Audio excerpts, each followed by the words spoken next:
série, nós falaremos nessa oportunidade sobre a conversão do carcereiro. Nós vemos aqui nessa passagem das Escrituras, Paulo e Silas presos em um cárcere em Filipos, e ali a conversão desse homem, chamado aqui do carcereiro de Filipos. Como este homem foi alcançado através do ministério do apóstolo Paulo e de seu companheiro Silas, seu amigo missionário, juntamente com ele. Vamos ver Atos, no capítulo de número 16, a partir do versículo 16 até o versículo de número 34. Atos 16 até o 34, diz assim: E aconteceu que, indo nós à oração, nos saiu ao encontro uma jovem que tinha espírito de adivinhação, a qual, adivinhando, dava grande lucro aos seus senhores. Esta, seguindo a Paulo e a nós, clamava, dizendo: Estes homens que nos anunciam o caminho da salvação são servos do Deus Altíssimo. E isto fez ela por muitos dias. Mas Paulo, perturbado, voltou-se e disse ao Espírito: Em nome de Jesus Cristo te mando que saias dela. E na mesma hora saiu. E vendo seus senhores que a esperança do seu lucro estava perdida, prenderam a Paulo e Silas, os levaram à praça à presença dos magistrados, e, apresentando-os aos magistrados, disseram: Estes homens, sendo judeus, perturbaram a nossa cidade e nos expõem costumes que não nos é lícito receber nem praticar, visto que somos romanos. E a multidão se levantou unida contra eles, e os magistrados, rasgando-lhe as vestes, mandaram açoitá-los com varas, e, havendo-lhes dado muitos açoites, os lançaram na prisão, mandando ao carcereiro que os guardasse com segurança, a qual, tendo recebido tal ordem, os lançou no cárcere interior. Ele segurou os pés num tronco. E perto da meia-noite, Paulo e Silas oravam e cantavam hinos a Deus. E os outros presos os escutavam. E de repente sobreveio um tão grande terremoto que os alicerces do cárcere se moveram. E logo se abriram todas as portas e foram soltas as prisões de todos. E acordando o carcereiro, vendo abertas as portas da prisão, tirou a espada e quis matar-se, cuidando que os presos já tinham fugido. Mas Paulo, clamando com grande voz, dizendo: Não te faças nenhum mal, que todos aqui estamos.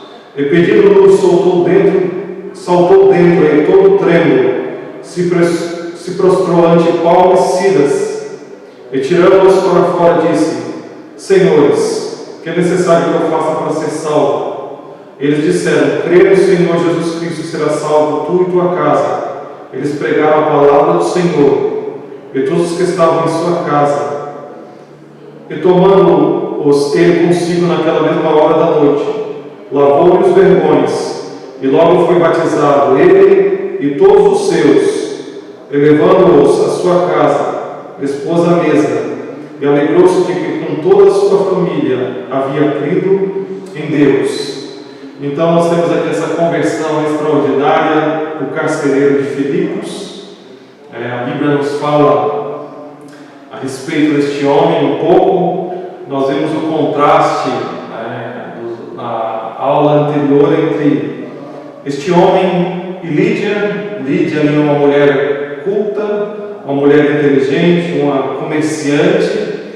E este homem, o carcereiro de Filipos, um homem bruto, um homem cruel, um homem ríspido, um homem que trata Paulo e Silas de forma muito rude, muito violenta. E nós vemos aqui como o Evangelho ele alcança todas as classes da sociedade. O Evangelho não foi feito para um tipo de pessoa. O Evangelho ele alcança e ele é para toda pessoa que dá ouvido à sua mensagem. E nós vemos aqui Paulo e Silas sendo presos no cárcere aqui em Filipos, nessa prisão, porque eles haviam libertado uma jovem que era possessa de um espírito.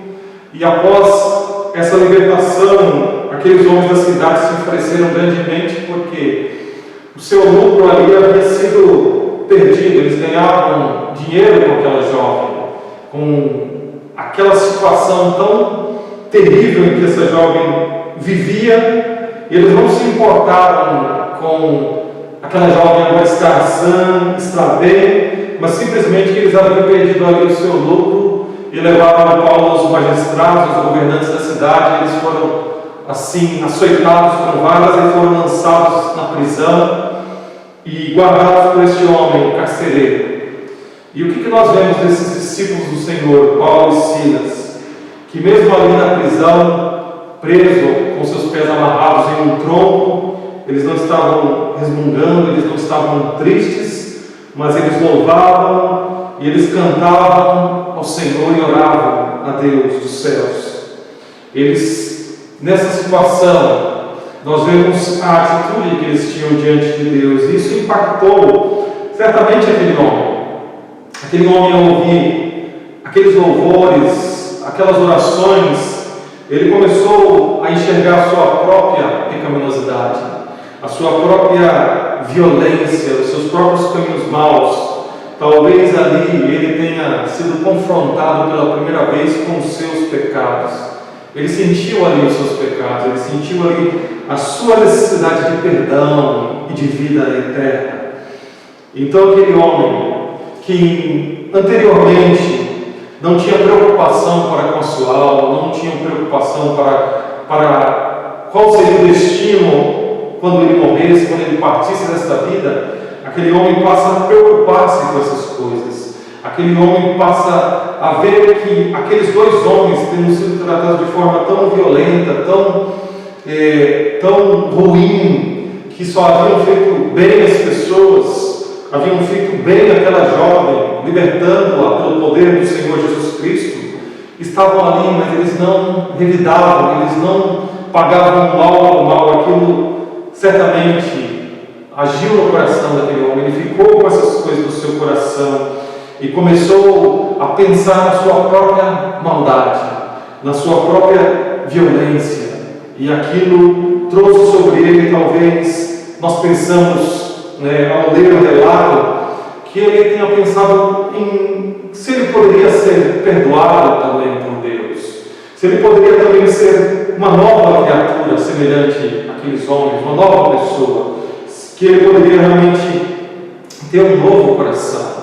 E nós vemos que enquanto Paulo e Silas cantavam e oravam ao Senhor, e os outros presos ali ouviam, o carcereiro adormeceu, e então houve ali um grande terremoto, e as portas dos cárceres, da prisão, se abriram, e aquele homem, quando acordou e viu aquela situação, ele se desesperou, porque ele era o trabalho dele, era o ofício dele. Então ele deveria guardar aqueles homens que eram presos, que estavam aguardando talvez o julgamento ali, em segurança. Então ele seria humilhado se aqueles homens fossem, se houvessem saído, fugido, ele seria humilhado e possivelmente até morto. Então ele tira a espada e ele vai matar-se, ele vai tirar a sua vida. Quando Paulo grita de dentro do cárcere, de dentro da cela, que ele não deveria fazer mal nenhum, que todos estavam ali, que nenhum havia saído.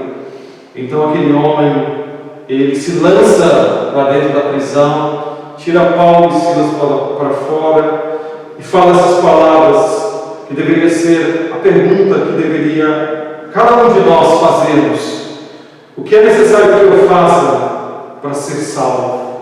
Que pergunta! Que pergunta maravilhosa. Senhores, o que é necessário que eu faça para ser salvo? Será que existe perdão para mim? Será que existe misericórdia para mim? Eu que sou um homem tão violento, um homem tão mau, um homem que tratou vocês de forma tão bruta, se existe perdão para mim? Existe salvação para mim?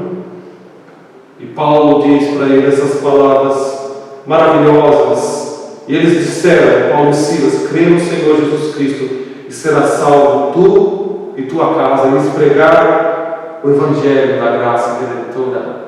O Evangelho foi anunciado àquele homem.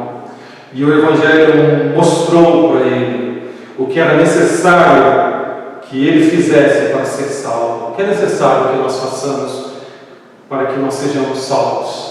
Talvez, se nós fizermos essa pergunta a muitas pessoas nas ruas, nós ouviremos muitas respostas. Talvez as pessoas digam que elas devam dar os seus bens a outras pessoas, que elas devam apoiar alguma causa social, que elas devam levar alguma cesta básica em alguma comunidade, ou em dias festivos estar envolvido na ajuda humanitária a outras pessoas que necessitam.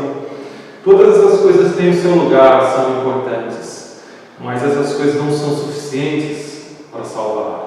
Talvez outras pessoas dirão: eu vou para a igreja uma vez por semana, ou já fui batizado, ou faço parte da igreja A, B ou C, mas a resposta não é nenhuma dessas. A resposta que Paulo dá a este homem é crer no Senhor Jesus Cristo e será salvo. É crer no Senhor Jesus Cristo. E o que implica, o que significa crer no Senhor Jesus Cristo? Primeiro é crer em sua palavra. É crer naquilo que ele falou a respeito da nossa condição diante de Deus.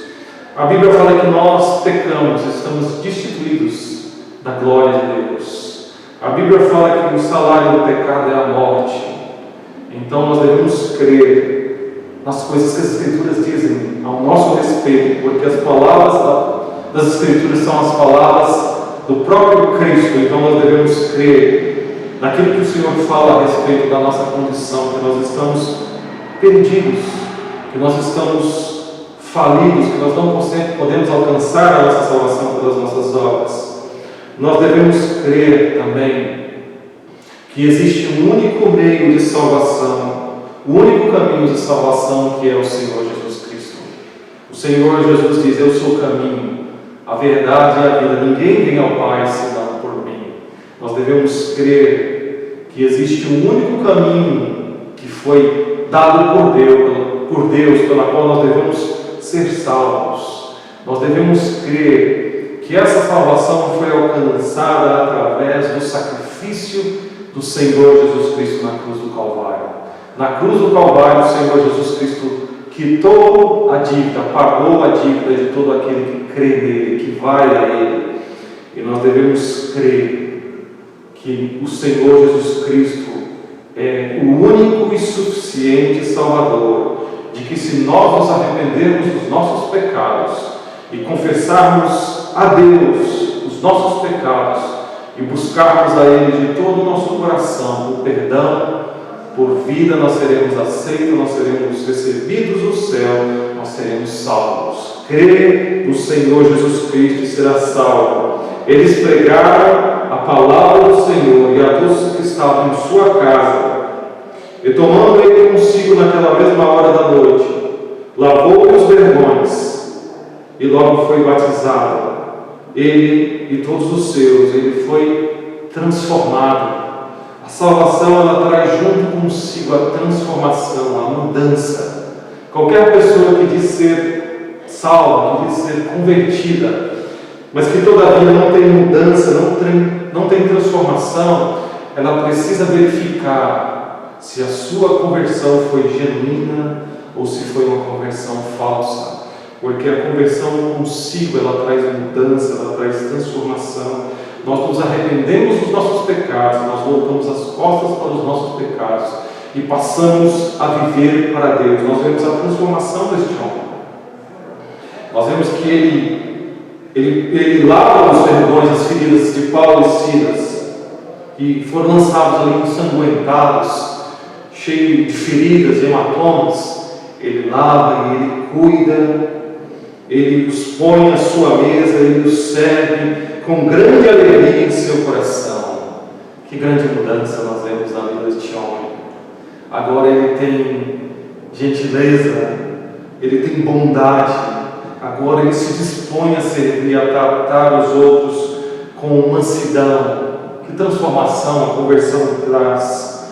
Que mudança, porque ele entendeu as sua situação diante de Deus. Ele buscou o Senhor ali para a sua salvação. Ele creu verdadeiramente em Cristo e foi salvo.